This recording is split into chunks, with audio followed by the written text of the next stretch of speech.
नमस्कार, स्वागत है आपका द फोर्थ स्टेट यूट्यूब मंच पर। मेरा नाम है रविंद्र सिंह शोरान। खबरें लगातार एक के बाद एक चली आ रही हैं और खबरें कोई जंतर मंतर से तो कोई संसद भवन से। 1 व 2 किलोमीटर का दायरा इस देश के लिए इस वक्त केंद्र बिंदु बन गया है। तमाम खबरों का, भारत के भविष्य का, छात्रों का और नीति निर्धारकों का वही इलाका है जो 1.5 से 2 किलोमीटर के बीच फैला हुआ है। लुटियंस दिल्ली जिसको बोला जाता है, और वहां पर नीतियां तय होती हैं, वहां विरोध होता है, और उसी पर हम लोग देखते हैं सड़क पर चलते बच्चों पर, लड़कों पर, लड़कियों पर, छात्र छात्राओं पर लाठी चार्ज भी होता है।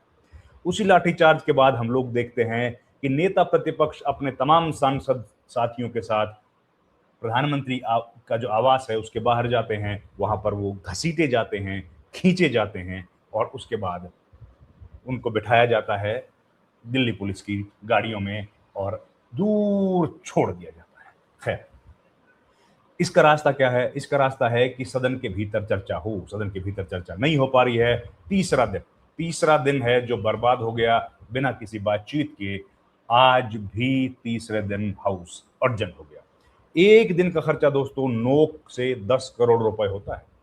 एक दिन का खर्चा 9 से 10 करोड़ रुपए होता है। हर मिनट करीब 2 लाख रुपए खर्च होते हैं इस देश में संसद के चलने के। आप जानते हैं कि संसद जब चलती है तो कितना बंदोबस्त करना पड़ता है, कितने ऑफिसर्स आते हैं, स्टाफ आता है, पुलिस लगाई जाती है, डिफरेंट एजेंसीज लगाई जाती हैं, और तब जाके हाउस की कार्रवाई शुरू होती है। खैर, अब जो खबर आ रही है वो ये है कि छात्रों से जुड़े मामले पर जब सरकार बातचीत करने को तैयार नहीं है, धर्मेंद्र प्रधान का इस्तीफा नहीं हो रहा है, तो अब कांग्रेस पार्टी के सूत्र ये बता रहे हैं कि कांग्रेस पार्टी विचार कर रही कि इसी सत्र में, संसद के इसी मॉनसून सेशन में अविश्वास प्रस्ताव लेकर आया जाए, सरकार के खिलाफ अविश्वास प्रस्ताव लेकर आया जाए। और ये सरकार के लिए एक बड़ा सेटबैक होगा। हालांकि अविश्वास प्रस्ताव तमाम सरकारों के खिलाफ आते रहे हैं, लेकिन मोदी सरकार के खिलाफ जब ये अविश्वास प्रस्ताव आएगा तब ऐसे वक्त आएगा जब पूरा देश देख रहा है कि कैसे छात्रों के मुद्दों पर आज दिल्ली की सड़कें लगातार कराह रही हैं, बोल रही हैं। दिल्ली से पटना, पटना से लखनऊ, लखनऊ से देश के मुख्तलिफ शहरों में यह मुद्दा इस वक्त गूंज रहा है, और सरकार खामोश है।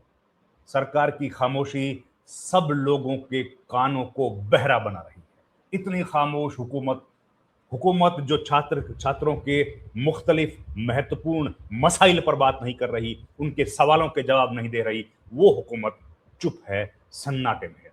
और ये सन्नाटे की आवाज छात्रों को अपने भविष्य की बर्बादी की बिसात बिछाती हुई दिख रही है। और इसलिए कांग्रेस पार्टी के सूत्र ये कह रहे हैं कि जिस तरीके से कल उन्होंने आंदोलन किया, जिस तरीके से छात्रों की गूंज कार्यक्रम किया, जैसे सीजेपी अपना प्रोटेस्ट कर रही है, जिस तरीके से सोनम वांगचुक इस वक्त प्रदर्शन कर रहे हैं और अनशन पर बैठे हुए हैं, ठीक उसी वक्त अब कांग्रेस पार्टी लोकसभा में अविश्वास प्रस्ताव लेकर आएगी और सरकार को मजबूर करेगी कि इस मुद्दे पर बहस की जाए, इस मुद्दे पर चर्चा की जाए। अब जानते हैं दोस्तों, अविश्वास प्रस्ताव लाने का क्या तरीका है। अविश्वास प्रस्ताव एक तरीके से ही लाया जाता है। सबसे पहले 10% जो लोग हैं हाउस के, क्योंकि 543 का हाउस है, तो उसका 10%, जितने भी लोग बैठे होंगे 10% लोग जो है वो उसके पक्ष में होने चाहिए, और उसके बाद अविश्वास प्रस्ताव पर बहस शुरू हो सकती है। अब इस मामले में कितने लोग हैं आप जानते, कांग्रेस के पास तो 9900 लोग हैं इस बार, तो उनको किसी विपक्ष की जरूरत भी नहीं है।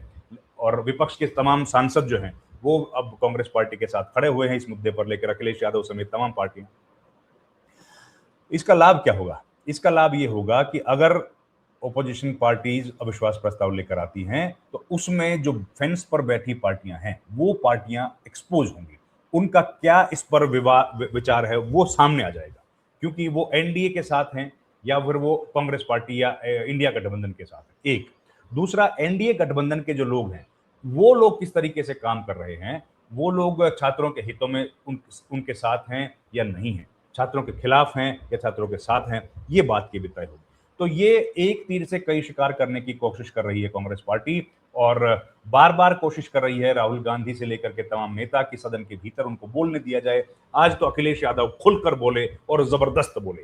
उन्होंने तो लोकसभा अध्यक्ष को भी घेर लिया, दूसरे सदन में मल्लिकार्जुन खड़गे ने भी खूब बोला और उन्होंने भी स्पीकर को या जो सभापति हैं उनसे कई तरह के प्रश्न किए, लेकिन सरकार खामोश है। सरकार की तरफ से अभी तक कोई जवाब नहीं है। आप जानते हैं कि 3 मांगे मुख्य तौर पर हैं कि जिन लोगों ने एक्सट्रीम स्टेप्स लिए हैं उनके परिवार को 1 करोड़ रुपया दिया जाए और जो धर्मेंद्र प्रधान है वो इस्तीफा सौंपें और जो प्रोटेस्टर्स हैं जिनके ऊपर एफआईआर दर्ज की गई है वो तमाम एफआईआर विड्रॉ की जाए। इस बीच जो खबर आई वो ये है कि सीजेपी के जो लीडर्स हैं उनसे बातचीत करने के लिए जेपी नड्डा ने उनको अपने घर बुलाया, तो उन्होंने साफ मना कर दिया कि हम लोग जेपी नड्डा से उनके घर जाकर नहीं मिलेंगे, क्योंकि पिछली बार भी गए थे, वो सिर्फ समय की बर्बादी थी, उनके पास कोई ताकत नहीं है। अगर उनको मिलना है तो वो हमारे पास यहाँ पर आके मिल सकते हैं। तो जेपी नड्डा के लिए बड़ा सेटबैक है। वो जेपी नड्डा को बड़ी पार्टी, बड़ा लीडर बताया जा रहा था कि वो बहुत बड़े नेता हैं और वो जो चाहेंगे तो पार्टी मिल लेंगे और सारे मसलों का समाधान निकल जाएगा। लेकिन सीजेपी के जो लीडर्स हैं उन्होंने बता दिया कि जेपी नड्डा से मिलने का कोई मतलब नहीं है, कोई फायदा नहीं है। तो अखिलेश यादव ने क्या कहा और उसके बाद मल्लिकार्जुन खड़गे ने क्या कहा वो आपको मैं बताता हूं। सबसे पहले मल्लिकार्जुन खड़गे ने जो बोला वो देखिए। प्लीज टेक योरसेल्फ, मानिए लो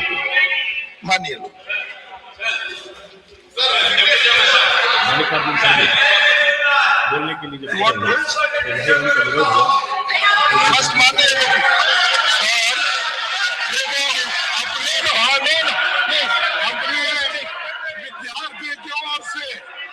और नीट एग्जामिनेशन के बारे में और रूल्स 267 के तहत यहाँ पर बहस करना चाहते हैं, उसके लिए अगर फिर डिस्कशन होना है तो शिक्षा मंत्री पहले राजीनामा देना चाहिए। धन्यवाद। जब वो राजीनामा नहीं देंगे निष्पक्षपात चर्चा यहाँ नहीं होगी। इसीलिए अगर निष्पक्षपात चर्चा होना तो मैं रिक्वेस्ट करता हूं गवर्नमेंट को वो रिजिग्नेशन दिलाए, मामला शुरू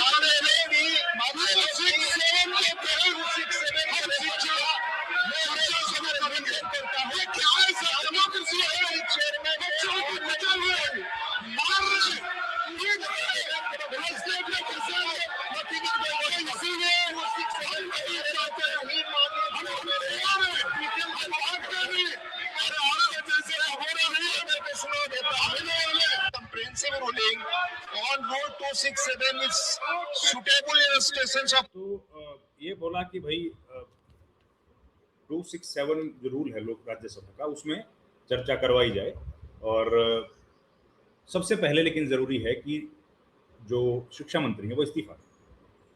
तो इस्तीफा देने वाले तो वो है वो नहीं है, लग ही रहा है। तो इसके अलावा कुछ खास और उनको बोलने का मौका नहीं दिया गया। लेकिन जेपी नड्डा ने भी बोला। जेपी नड्डा ने क्या बोला वो भी सुना देता हूं आपको, वो भी सुन लीजिए। एक पारदर्शी सरकार है और लोगों के पक्ष में हमेशा फैसला करने वाली सरकार है और ये जो जन विरोधी गतिविधि इनकी चल रही है इसकी हम लोग तीव्र भर्त्सना करते हैं। इनको प्रजातंत्र में कोई विश्वास नहीं है, न ही उनके मूल्यों के प्रति विश्वास है। ये इनका रवैया है। हम लोग तीव्र भर्त्सना करते हैं, इनको प्रजातंत्र में कोई वही बातें जो आप सुन चुके होंगे, कई बार सुने हैं हमने भी, तो ये सारी बातें बोली। इसके पहले रिजिजू ने भी बोला, वो भी आप सुन लीजिए। हम लोग रिजिजू ने क्या बोला वो भी सुन लीजिए। किरण रिजिजू पार्लियामेंट्री अफेयर्स बाकी पार्टी के नेता को भी कहा है कि सरकार चर्चा के लिए तैयार है, लेकिन चर्चा कैसे हो इसका एक निर्णय चेयरमैनशिप की अध्यक्षता में सबसे मिलकर के बातचीत के हम तय कर सकते हैं। लेकिन अगर वो चर्चा नहीं कराने के लिए व्यवधान डालने के लिए बहाने बनाते हैं और वो कंडीशन लगाते हैं, ये तो ठीक बात नहीं है। हमारा सरकार हमारे युवाओं के भविष्य के लिए, हमारे छात्रों के भविष्य के लिए नीट एग्जाम और संबंधित मामलों को लेकर पूर्ण रूप से चर्चा के लिए तैयार है। हमारी सरकार चर्चा के लिए तैयार है, यही मुख्य बातें बोली। खैर, लेकिन अब खबर ये आ रही है जो हमने बताया, सबसे बड़ी खबर इस वक्त की है कि राहुल गांधी ये विचार कर रहे हैं या पार्टी कांग्रेस जो है वो विचार कर रही है कि अविश्वास प्रस्ताव इस सरकार के खिलाफ लेके आया जाए। वो क्यों? ताकि अविश्वास प्रस्ताव अगर आएगा तो उस पर चर्चा करनी पड़ेगी, और अगर चर्चा करनी पड़ेगी तो फिर सब लोग एक्सपोज हो जाएंगे, जो छात्रों के साथ है, जो छात्रों के साथ नहीं है, और ये भी स्थिति स्पष्ट हो जाएगी कि सरकार को उस पर जवाब देना पड़ेगा।